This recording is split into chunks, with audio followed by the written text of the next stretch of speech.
If you ever find yourself standing in front of a door that isn't on the map of this building, don't open it. This wasn't the first time Lucas Miller had taken this phrase seriously. He was a crime scene photographer by profession. His job was to document murders, mysterious accidents, and unknown events in various cities across America. In his 10-year career, he had seen blood, bodies, fire, accidents, and everything else that would keep a normal person awake at night.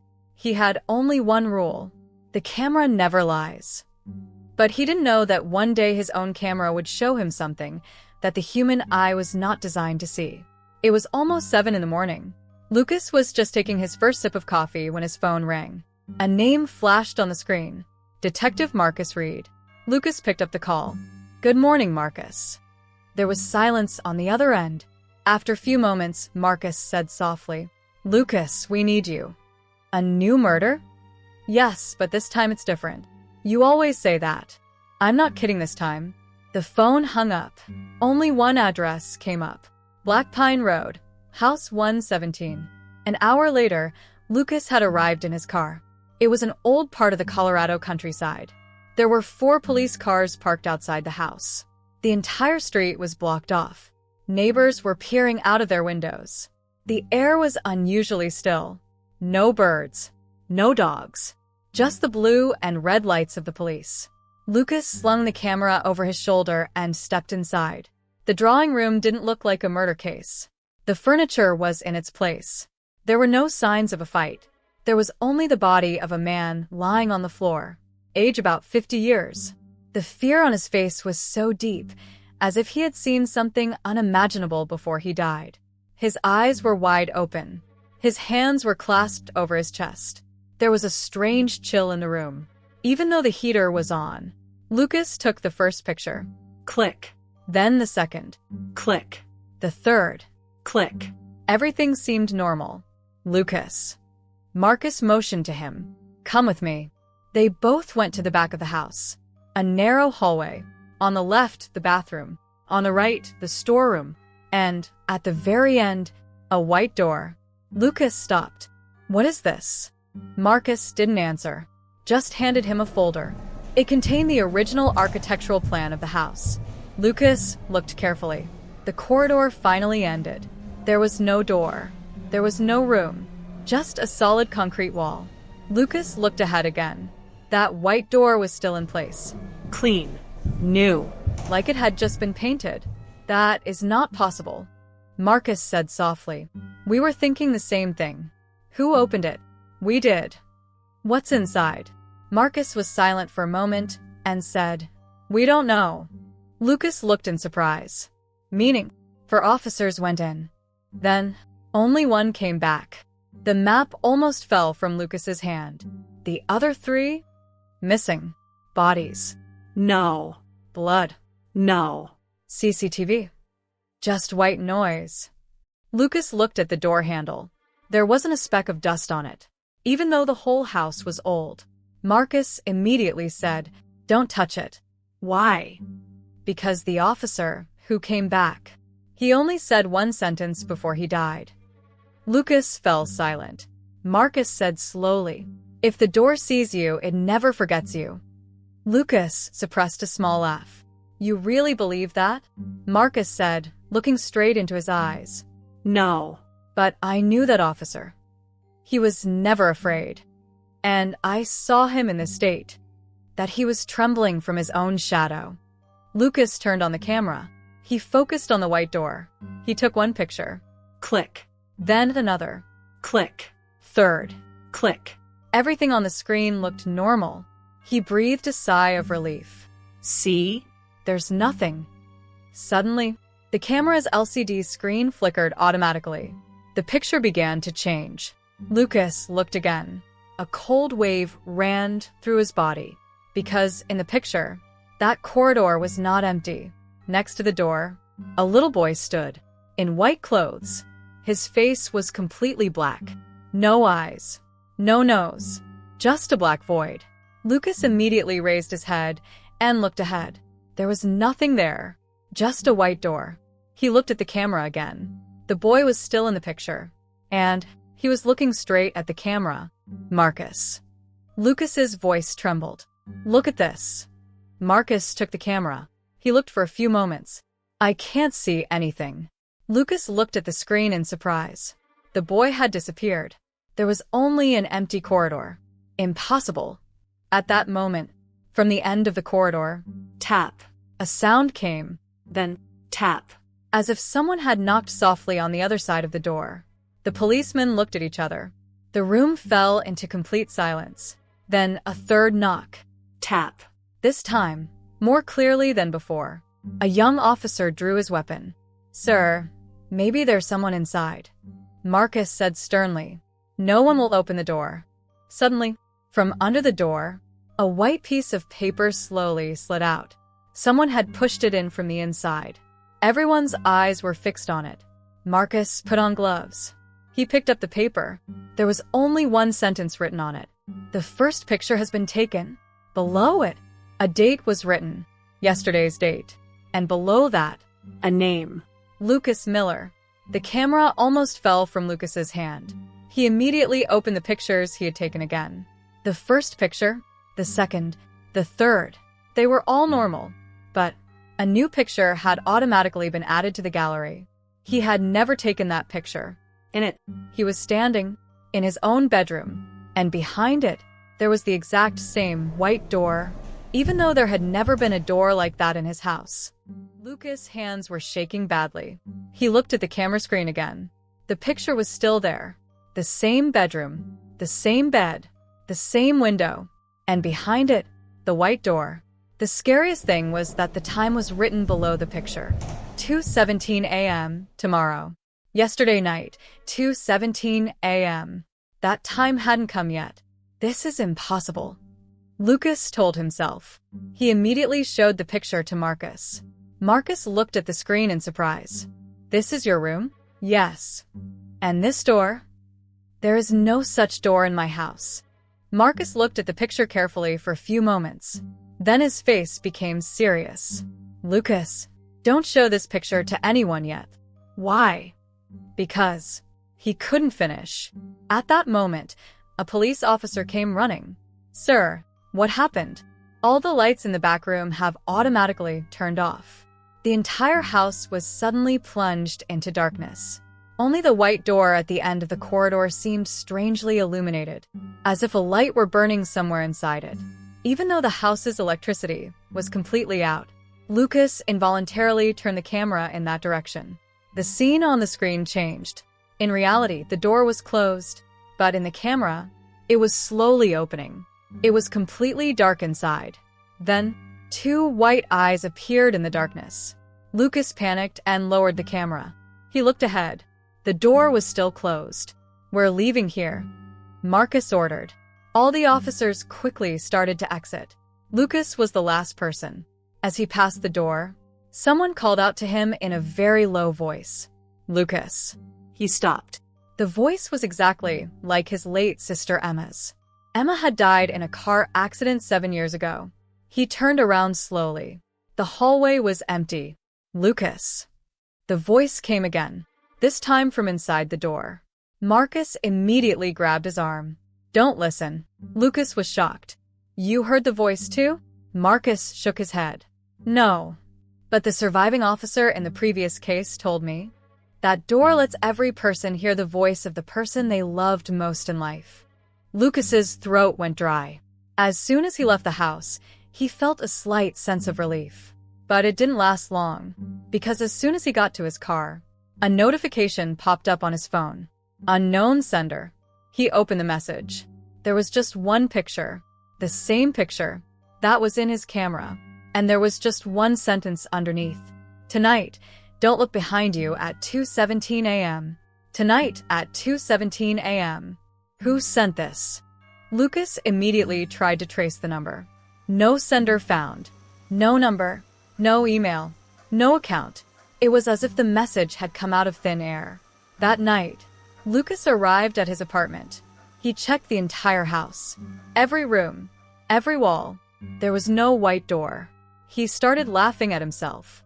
I'm going crazy too. He made coffee. Turned on the TV. He tried to change his mind. But every few minutes his eyes would go to the clock. 10:14. 11:02. 12:31. Time was passing very slowly. 1 in the morning. He decided to go to sleep. He turned off the room light. He lay down on the bed. Silence. Then, thump, as if someone had knocked on the apartment wall. Lucas sat up. Silence again. Then, thump, thump. This time the sound came from the back wall of the bedroom. The same wall. The one behind which was only concrete instead of another apartment. Lucas picked up the flashlight. He went closer to the wall. Nothing. He put his hand on it. The wall was unusually cold. He was about to turn back when his phone alarm went off. 2:17 a.m. At that moment, he remembered the message. Don't look behind you. His breath hitched. He stood facing the wall. The entire bedroom was behind him. Suddenly, he heard someone breathing behind him, very softly, very close, as if someone was standing right behind his shoulder. Warm breath, hitting his neck. Lucas's eyes closed. Only one thing was echoing in his mind. Don't look back. 5 seconds, 10 seconds, 15 seconds. Then, a child's voice came. Lucas. It wasn't Emma's voice. It was a little girl's. Look at us. His fingers began to tremble. Sweat began to drip from his forehead. Then, the voice started laughing. First softly, then loudly, then suddenly silent. Gathering his courage, Lucas slowly held his phone up and turned on the selfie camera. What appeared on the screen? It made his blood run cold. Behind him, about 7 feet tall, standing a white, faceless figure. His face was completely flat. No eyes, no nose, no mouth, just a white surface. And in his right hand was an old door handle. At that moment, the phone screen went black. All the lights in the room came on. Lucas immediately looked back. The room was empty.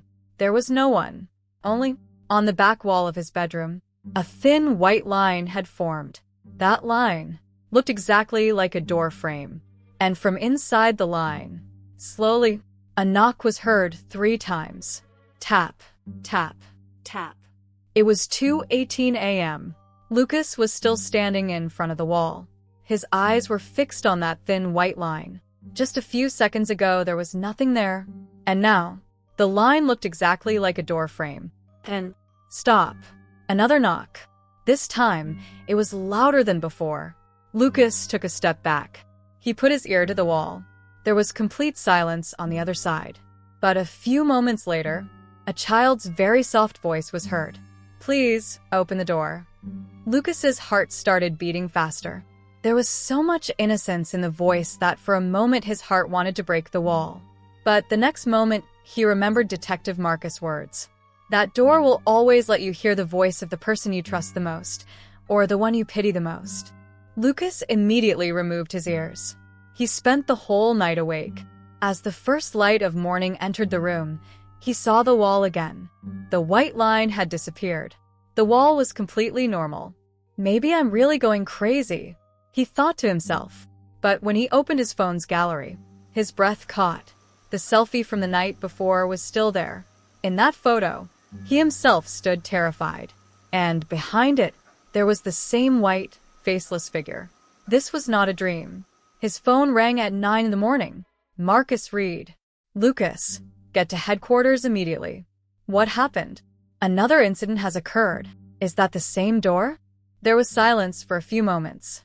Then Marcus said, No. This time, the door appeared somewhere else. An hour later, Lucas had arrived at police headquarters. Marcus took him into a conference room and turned on a large screen. On the screen were pictures of different houses, warehouses, and hotels. In each picture, they had one thing in common: a white door. Lucas asked in surprise, What is all this? Marcus took a deep breath. In the last 30 years, in 7 different states in the United States, 12 doors like this have appeared. And in each case, people went missing. Marcus placed an old file on the table.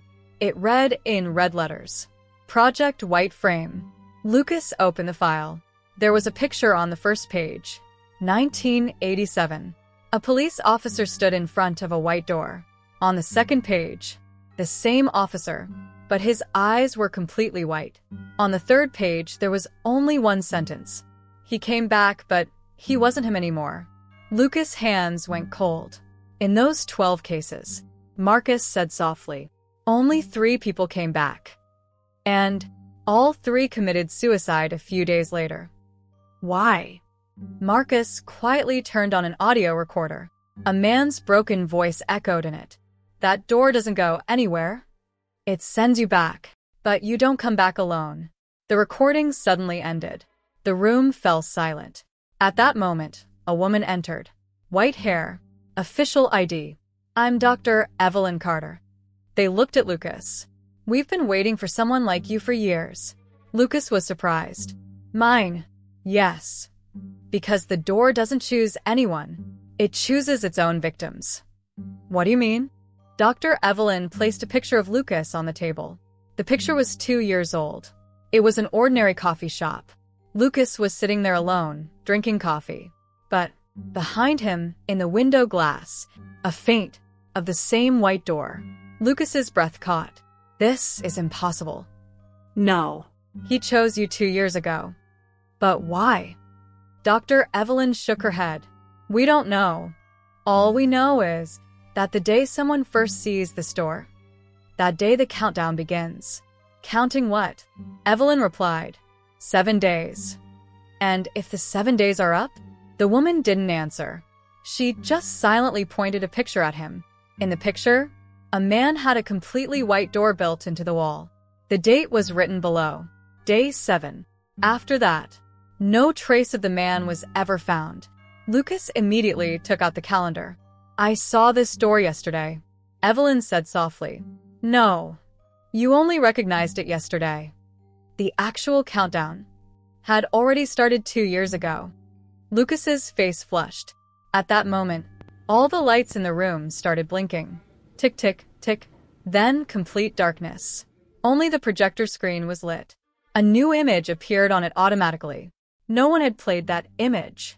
In the image, this was the same conference room at the police headquarters. Everyone was sitting in their respective places. Marcus, Dr. Evelyn, and Lucas. But there was a difference in the image. Behind Lucas, on the wall, there was a completely white door, and it was slowly opening. Everyone turned back at once.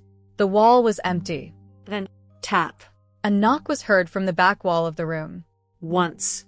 Tap. A second time. Tap. A third time. Marcus pulled out his pistol. Everyone in the room was holding their breath, staring at the wall. Then, a thin white line appeared in the middle of the wall, exactly the same as the one in Lucas's bedroom last night. And from within that line, a familiar voice came. Lucas. The voice was his own. Everyone in the room fell silent for a moment. The thin white line between the walls was now gradually widening. It felt as if someone had carved a door with a knife through the concrete wall. Then the same voice was heard again. Lucas, listen to me. It was his own voice. Not only the tone, but the breathing pattern was exactly the same. A cold wave ran through Lucas's body. This is my voice. Marcus immediately followed him. No one will go near this wall. Suddenly, stop. Someone knocked loudly from inside the wall. Then another. Then a third. But this time along with the knock, the wall also started to shake, as if someone was trying to break out with all their might on the other side. A young officer asked in fear, Sir, should we call SWAT? Marcus replied sternly, If this is what I'm afraid of, then even SWAT can't do anything. Dr. Evelyn quickly opened her laptop. She played an old video. This recording is from 1994. The video showed a military bunker. Soldiers were standing in front of a white door. The camera was shaking. Suddenly, the door opened automatically. It was completely dark inside. Then, a soldier came out of the door. Everyone breathed a sigh of relief. But the next moment, the same soldier came out of the door again. Now 2 identical men were standing in front of them. Both of them had the same uniform, the same face. The voice was the same. Who was the real one? No one could recognize it. The video ended abruptly. What was that? Lucas asked. Dr. Evelyn's voice was trembling. We call it the return. What do you mean? The door sends you back. But you also get a copy of yourself with you. Lucas fell silent. And Evelyn said softly, we still don't know who the real person is. At that moment, the white line on the wall widened. It had now become a complete door frame. The temperature in the room suddenly began to drop. Everyone's mouths began to steam. Then, the door handle appeared automatically. It wasn't there before. Marcus pointed the pistol straight at him. Everyone back off. CRRR. The handle slowly started to press down. Someone was holding it from the other side. Lucas's breathing quickened. The door opened an inch. It was completely dark inside. Such blackness that even the light was disappearing. Then, a hand came out. That hand. It was exactly like Lucas's hand.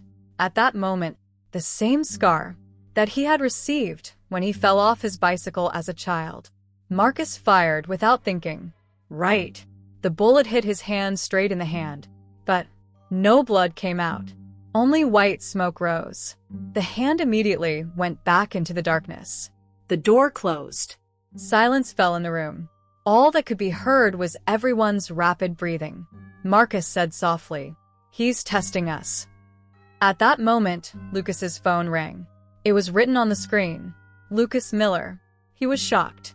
This is my number. Marcus said, don't pick it up. But the phone kept ringing. Finally, the call automatically disconnected. A few seconds later, a voicemail arrived. Lucas played it with trembling hands. On the other end, it was his own voice. If you're listening to this message, then it means I'm on the other end. Lucas's heart stopped. The recording continued. Don't trust them, especially not Marcus. He's already been through the door once. Lucas immediately looked at Marcus. Marcus's face had gone pale. That's a lie. But Dr. Evelyn was silent. Lucas felt that she was looking away. Dr. Evelyn. Is it true? The room was silent for several moments. Then they nodded slowly. Yes. Marcus closed his eyes. 15 years ago. I went through that door. Lucas took a step back. You lied to me? Marcus replied slowly. I came back. At least, that's what I think. Hearing this, Lucas's feet gave way. If Marcus had really gone through the door, then was he the real Marcus? Or the copy that the door had sent back? At that moment, all the lights in the room turned off at once. Complete darkness. Only Lucas' phone screen was on. A new notification appeared on the screen. New photo saved. He opened the photo. It was a picture of the same conference room, but there were only 3 people standing in it. Lucas, Dr. Evelyn, and the other Lucas. In the picture, the 2 Lucases were looking at each other. But the scariest thing was, Marcus wasn't even in the picture. At that moment, someone whispered in the darkness, right next to Lucas's ear. Now we only need 1 Lucas. Lucas looked back in panic, and his heart stopped beating. In front of him, just 2 steps away, was standing the same person, whose face, exactly like Lucas Miller's. He smiled and said softly, finally we've met. The conference room fell into complete silence. Lucas stood still in his place. The person standing in front of him was exactly like him. The same height, the same hair, the same eyes. There was even a small childhood scar above his right eyebrow. It looked like he was looking at himself in a mirror. There was only one difference. The other Lucas standing in front of him Was smiling. and there was such coldness in his smile that even the pistol held in Marcus' hand started to shake. Step back, Marcus shouted. But the other Lucas didn't take a single step back. He just looked at the real Lucas and said, I knew you'd get here eventually. Lucas's voice barely came out. You, who are you? The other Lucas laughed. I was going to ask you the same question. Marcus fired without hesitation. Right. The bullet hit the man straight in the chest. But no blood came out, nor did he fall.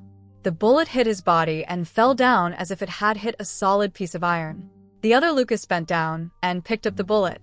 He placed it on his palm and said with a slight smile, on this side, even metal doesn't survive. Then he clenched the bullet into his fist. A few moments later, when he opened his fist, the bullet had turned into white ash. Dr. Evelyn said in a frightened tone, "This is not possible." The other Lucas looked at him. "Doctor, you're still making the same mistake. You think we're copies." He started walking slowly. "But what if you guys are actually copies?" The room fell silent. Lucas gritted his teeth. "You're lying." The other Lucas shook his head. "Really?" He took out a wallet from his pocket. The same old leather wallet that Lucas had been using for years. "Where did you get this?" Lucas asked angrily. He opened the wallet. Inside, there was a picture of Lucas' parents, his old university ID card, and a receipt with today's date written on it. Lucas' hands began to tremble. "All of this? These are my things." The other Lucas smiled. "No, these are my things." Marcus immediately stepped between the two and said, "Don't listen to him. It wants to mess with your mind." The other Lucas looked at Marcus carefully. Then he said slowly, "You're still alive?" Marcus's face changed. "What do you mean?" "I thought the people on the other side would have taken you a long time ago." Marcus didn't answer. At that moment, the large mirror on the wall of the room began to shake violently. Tick, tick, tick. Then cracks began to appear in it. A few seconds later, the mirror shattered into thousands of pieces. But the pieces of glass didn't fall to the ground. They remained suspended in the air. Each piece showed a different scene. In one, Lucas was riding a bicycle as a child. In another, he was in college. In another, he was laughing with his sister Emma. But in a piece of glass, Emma was alive, and Lucas Was dead. Lucas stopped breathing. "What is this?" The other Lucas replied, "These are the lives that you could have won. Every decision, every path, every possibility. They are all safe on the other side of the door." Dr. Evelyn suddenly shouted, "Lucas, don't look into his eyes." But it was too late. Lucas looked into her eyes for a few seconds. The next moment, it felt like the entire room had disappeared. He was now standing in a forest. Fog all around, a small house somewhere in the distance, and in front of him, Emma stood, quite alive. She was smiling. "Lucas, why didn't you come to get me?" Lucas's eyes filled with tears. "Emma?" He started running toward her. He was only a few steps away, when suddenly he heard Marcus' voice. "Lucas, wake up." There was a loud jolt, and he was back in the conference room. Marcus was holding him tightly.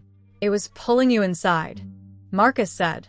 "If you had reached him, you would never have come back." The other Lucas laughed softly. "Wrong. He would have come back. But maybe you wouldn't have recognized him." At that moment, the alarm went off throughout the building. An officer came running in. "Sir." Marcus turned to him. "What happened?" The officer was out of breath. "All over the headquarters. White doors are appearing." Everyone in the room was shocked. "How many?" "Not one. Not two. At least 17. The file fell from Dr. Evelyn's hand. She spoke in a whisper. "No, this has never happened before." Marcus asked, "What does this mean?" The doctor's voice was trembling. "It means they are coming." Who? The doctor said softly. "The ones who live on the other side of the doors." At that moment, white dust began to fall from the ceiling of the room. Dozens of white lines began to form on the walls at once. Each line was taking the form of a new door. And then, at once, from 17 different directions, thump, thump, thump, the sound of knocking began to echo. The other Lucas slowly closed his eyes and said with a smile, "They've come to get you." 17 different doors were being knocked on at once. Knock, knock, knock. The entire building was shaking. White dust was constantly falling from the ceiling. Police officers were running in all directions in panic. Some people ran towards the emergency exit, but the next moment, their screams echoed throughout the headquarters. Marcus ran out. Lucas and Dr. Evelyn also ran after him. As soon as they reached the main hall, their footsteps stopped there. On the walls of the entire hall, every few feet apart, white doors had formed, Not just one or two, but dozens. Each door was slowly shaking, as if someone was breathing on the other side. A young officer screamed in fear. This? Where did all this come from? No one had an answer. Then, a door handle automatically lowered. Crap. The door slowly opened. Inside was a complete white light. No darkness. Just pure white light. So bright that it blinded the eyes. From within the light, a woman stepped out. She was the wife of a police officer. The same face, the same voice, the same clothes. Michael, she cried. I'm back. The officer was silent for a moment. Sarah? His wife had died of cancer 3 years ago. Stop, Dr. Evelyn shouted with all her might. Don't go near her. But it was too late. Michael ran to his wife. As soon as he hugged her, both of them disappeared into the white light. The door closed. Silence. Only Michael's police badge was lying on the floor. There was no sign of the two of them. Lucas asked in a trembling voice, Where did they go? Dr. Evelyn closed her eyes. Where no one comes back from. At that moment, the other Lucas slowly entered the main hall. He was calm, as if he already knew everything. He placed his hand on a door. The door immediately fell silent. You people still think of them as prisoners, he said. Although, these doors are not of a prison. They are of homes. Marcus shouted angrily. Be quiet. The other Lucas looked at Marcus. You still don't remember? Marcus's face changed. What? You didn't go through the door alone the first time? There was another person with you. Marcus' eyes widened. No. I remember everything. The other Lucas shook his head. No. You only remember what they let you remember. Marcus's head suddenly started to hurt. He held his head with both hands and sat on his knees. Suddenly, a scene appeared before his eyes. 15 years ago, he was standing in front of a white door. With him was a little girl, about 10 years old, blonde hair, blue eyes. She was holding Marcus' hand in fear. Don't leave me, the girl said. Then, the door opened, bright white light, and the memory was gone. Marcus shouted loudly. Who was that girl? Dr. Evelyn fell silent. Lucas saw for the first time that there were tears in the doctor's eyes. You know, Marcus said. Who was she? The doctor nodded slowly. Yes. She was my daughter. Marcus turned to stone. What? Her name? Lily Carter. Why didn't you ever tell me? Marcus shouted. The doctor's voice was breaking. Because you came back. And you swore that you would never mention that door. Marcus shook his head in disbelief. I don't remember anything. At that moment, the largest white door in the hall opened automatically. No light was coming from inside it. Instead, a whole city was visible. But that city was strange. The streets were white. The sky was white. The buildings were white. The trees were white. And the people walking there too? Silent, faceless. Lucas's eyes were fixed on the scene. This, the other Lucas said softly. This is our world. Your world. Yes. Where everyone lives. Who you call lost. Lucas looked at the city carefully. His heart stopped. There, on the side of the road, Emma was standing. She was alive. She was smiling. She waved her hand from a distance. Lucas. Her voice was clear. I'm happy here. Come on. Lucas took a step forward helplessly. Marcus immediately grabbed his arm. No. At that moment, on the top of a tall white tower in the middle of the city, a black shadow appeared. It was the only thing that wasn't white. It had long arms, about 12 feet tall, and its eyes were red. As soon as it raised its head, everyone in the entire white city stopped at once. Then, they turned their heads towards Lucas at the same time. Thousands of faceless people, all at once, were looking at him. The other Lucas' smile disappeared. For the first time, fear appeared on his face. He said softly. No, he woke up. Lucas immediately asked, Who? Instead of answering, the other Lucas looked at the door and whispered, If he sees you, then no one will be safe in either world. At that moment, that dark being in the White City slowly raised one of his fingers and pointed straight at Lucas. As soon as that black being raised its long finger and pointed at Lucas, the entire White City fell silent for a moment. There was no wind, not a single footstep. Thousands of faceless people stood frozen in place. Only that black being was moving. He slowly started to descend from the White Tower. But he wasn't walking. He was floating in the air without touching the ground. The other Lucas' face turned white with fear for the first time. "Close the door," he shouted with all his might. Now, Marcus and Dr. Evelyn looked at each other. "What's going on?" Lucas asked. The other Lucas quickly replied, "If he comes to this world, then neither your world will survive, nor ours." Marcus immediately tried to close the door, but as soon as he grabbed the handle became as cold as ice. His palm immediately froze. He screamed in pain. The handle wouldn't let him go. It seemed as if the door itself was holding him. Inside the White City, the black being was now closer than ever. Its length was increasing. 12 feet, 15 feet, 20 feet. With every step, its body was getting longer. But the strangest thing, it didn't have a face. Where there should have been a face, there was only complete darkness. Such darkness that it seemed to swallow up the light itself. Dr. Evelyn said in a trembling voice. "Finally, I saw it." Lucas asked, "Who is this?" The doctor closed his eyes. "We only know him by one name. The Keeper. He is not the keeper of the doors, but the owner of the doors." At that moment, all the walls of the police headquarters began to shake. The ceiling cracked. The glass began to break one by one. And each white door slowly opened. Now, not just one, but 17 doors were opening at once. Behind each door was the same white world. And from each door, faceless people began to emerge. They were silent. No sound. No hurry. Just slow steps. 1, 2, 10, 50, hundreds. In a few moments, the entire hall began to fill with white people. The policemen began to fire. Fire. Dozens. Dozens. Bullets were passing through their bodies, as if they were not made of flesh, made of fog. One officer ran screaming.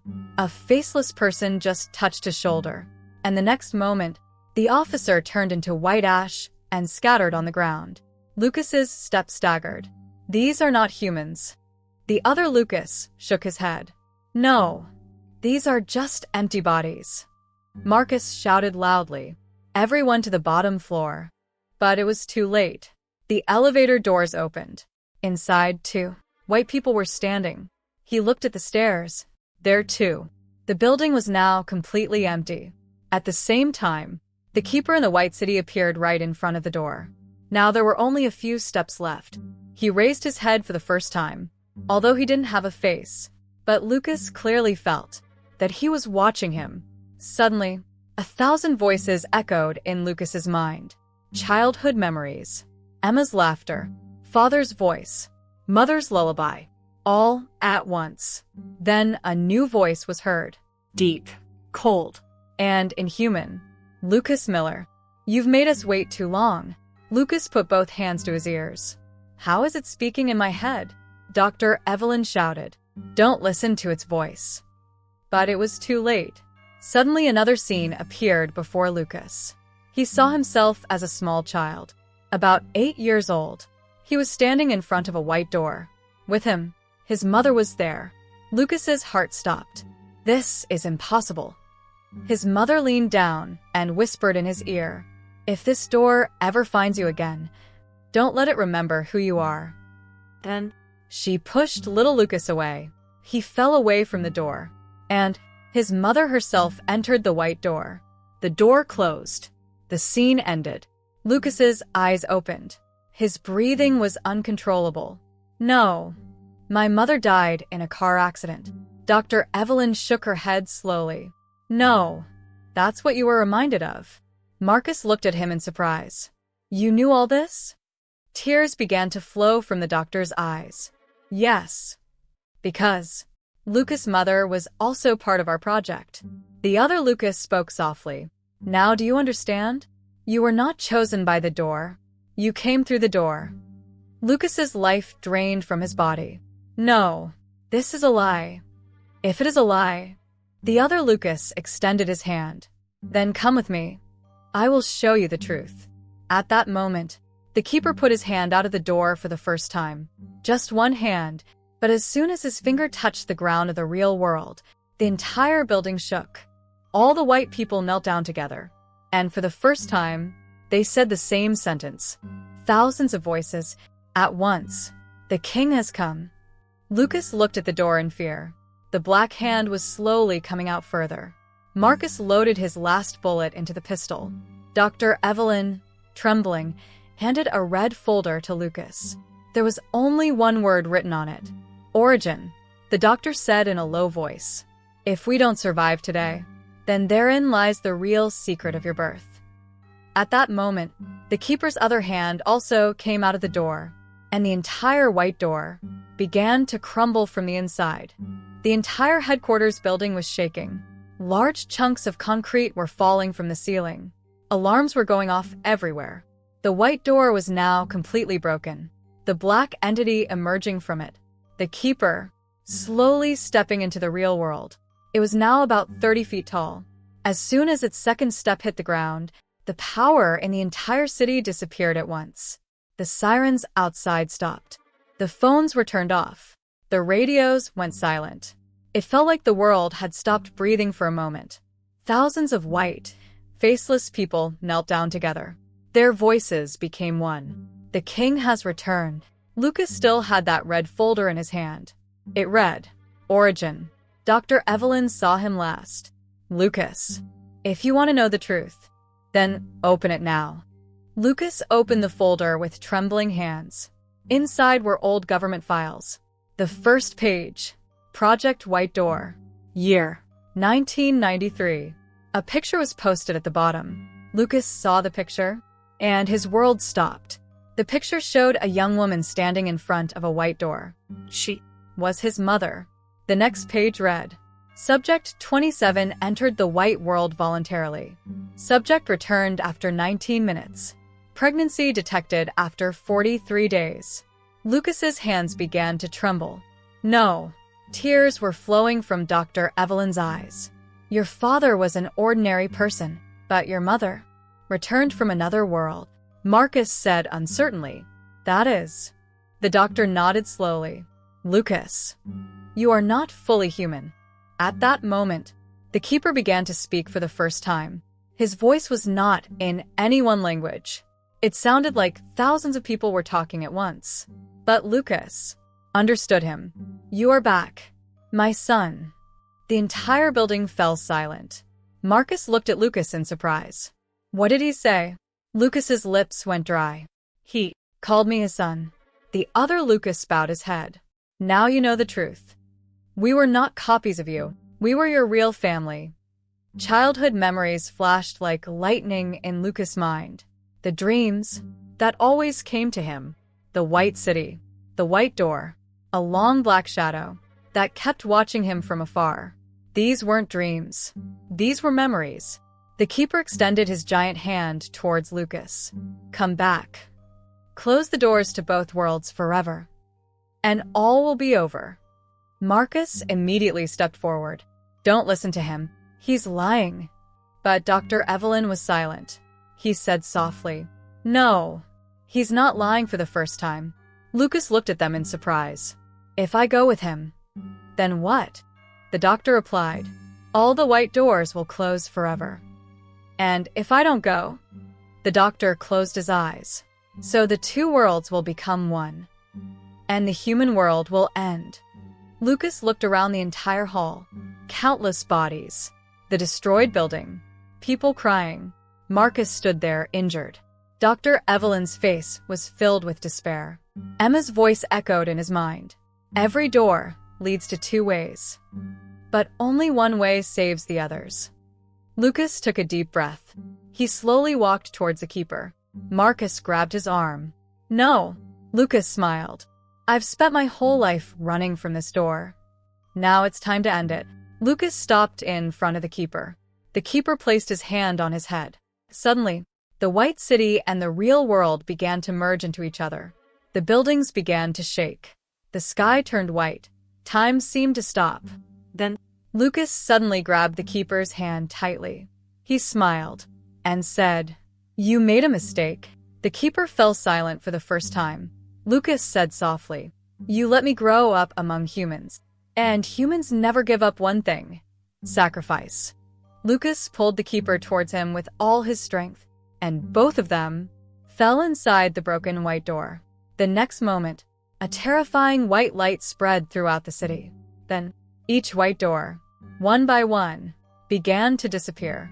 The white people dissolved in the air as mist. The keeper's scream resounded throughout the world. Then, silence. Moments later, everything was back to normal. The building was still there. The sky was blue. The doors had disappeared. Lucas was nowhere to be found. 6 months later, Project White Door was shut down forever. All files were declassified. Marcus quit his police job. Dr. Evelyn never spoke again in an interview. The world dismissed the incident as a terrorist attack. One evening, Marcus was packing up his old things in his new home. He found an envelope with only his name written on it. Marcus. Inside the envelope was a picture. Lucas was smiling in it. Behind it, there was no white door, just a lake and green trees. Behind the picture was a handwritten sentence. "I closed the door. Never look for him again." Tears welled up in Marcus' eyes. He smiled. "Goodbye, friend." He put the picture in the drawer. epilogue. That night, in a remote town in America, a 7-year-old girl was sleeping in her bedroom. Suddenly, she opened her eyes. On the wall of her room, a thin white line appeared. Knock, knock, knock. The little girl smiled and asked, "Who is it?" And from the other side of the wall, an innocent child's voice came. "Would you like to play with me?" The end, or maybe the beginning.